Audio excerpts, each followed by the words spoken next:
Let me ask you a question about your past votes. You've said on several occasions that your vote for the Iraq War resolution was not a vote for war, but was intended to demonstrate the support for going to the United Nations. But as you know, a lot of your Democratic colleagues disagreed. They thought it was a vote for war, and Senator Levin offered an alternative resolution that would have required the president to go to the United Nations and come back to Congress if they failed to get a resolution. If you wanted to demonstrate support for going to the United Nations, why didn't you vote for that Levin amendment?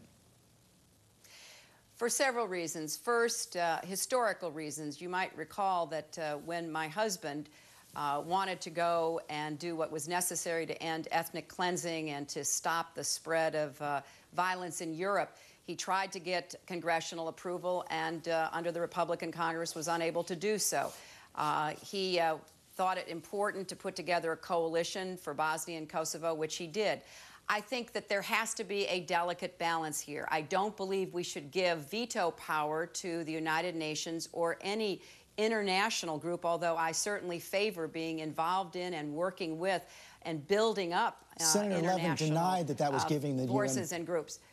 Well, that is how I assessed it at the time. And, you know, we had a disagreement at the time. I've said on many occasions, I made a sincere decision based on my best assessment of the evidence at the time. Obviously, if I had known then what President Bush would have done, I would not have voted to give him the authority.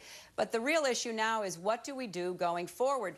We still have Americans dying. We still have Iraqis dying. We have Americans being injured. We have a deterioration in the condition on the ground. We've got Shiite militias fighting in the south. We've got ethnic cleansing in Baghdad. We've got al-Qaeda in Iraq. We have all kinds of problems right now, and I don't see this administration and their allies in the Congress really facing up to the very difficult decisions that I think we should be addressing.